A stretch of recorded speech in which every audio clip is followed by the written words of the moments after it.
aha mushomogu aba bayihanangiriza gavumenti okurebeka ngu yakora ekyo kubasika kyona okurebeka ngu abanya-Uganda babasa kumanya eby'obuhangwa byabo ahabw'okuba orikumanya eby'obuhangwa tarikubasa okutakunda nsi ye. Gavumenti egire nk'okuya pivotingaho kakye kureba ngu yahika abantu pan-Africanism yagiha haiguru munonga egigarura omu bantu abantu bamenye rights zabo in terms of pan-Africanism and also bamenye duties zabo kuko uri mu Uganda ni oine bushobozi ki nasho bugabe okukora ki okuyamba pan-Africanism habwo ntibikora ushanga ame ya Uganda eri mu Congo nekora peace egire Somalia yakora peacekeeping, so that is pan-Africanism.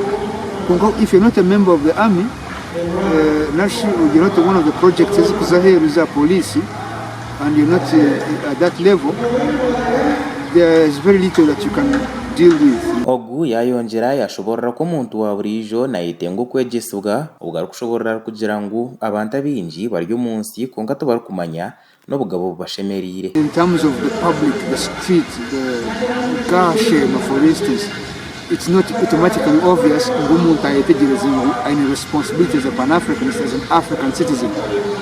Na wasakwa na imanyaka Ugandan ukatakwemanya kurungika Africa ngu aine rights kwara zo mu ihanga irindi kwara bena araba Tanzania nshirahandi aine claim okugira ngu nawe ine rights are protected by the African Union. Barisigira bareke owa Patriotism Corps Uganda okurwa mu State House kandi wabari umugenyi mukuru nashobora kugira ngu government ya Uganda ino mwoga ogukorebeka ngu yayamba abo bona abine kigenderwa eco kushuganisa okugita hamwe nango no kuhabura abantu. Umutatanga resource center konka etakuhabura abantu ngato agamba ngu twenda kugere politics is disregarding identity.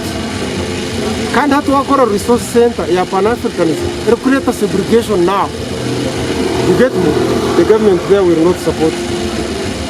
We want a resource center that can come in.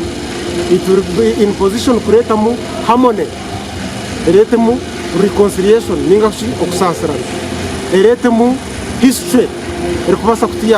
Because you cannot be a pan-Africanist when you don't know the history. Moses Bisweko or mukuru w'entebe ya kashatu ahabwa division A ya Kabwohe arikushobora we nagira ngo abantu bahindukira boro ahabwo koraguza munonga korabero mu ndyambi aho yashabira government okurebeka ngu ebyo buhangwa omu mashomero yabiteka hisra. Ibyo bintu biri kege mbasi bene nkamategengere inyuza kwishwa ibyo byo no kuganza ngabantu bakagaga kandi eje mbasa itugoro mu maduka imwe bakukibona so ngwenu nokwe karicura mu education ryo nehinduka ukana kweni mbabura government muna nebyo bintu byo buhangwe bitemu munonga mani abana babyetegereza so icyo kituyambe kugira ngo umuntu yabarire ibintu byo byenyene ibyayehinjire ninge byo buhangwa bibana mu binga hendwara kandi ndware zo kusukubargaho kibantu mayisa gweshoza neba yatuba koza abantu bingi babiraboro abo kutware sento mu marwaro. Aha mushomono gugumwe abahangu niho barugirayo bakabasa kubana bashoborera abantu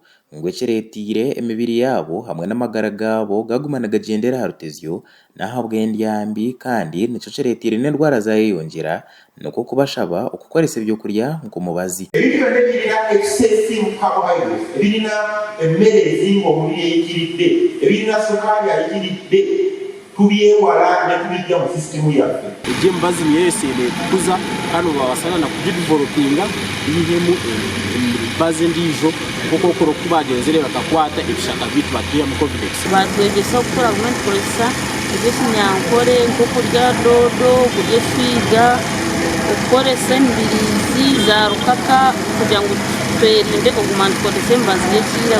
Gerard Tugume, Sky TV, Agenshonga.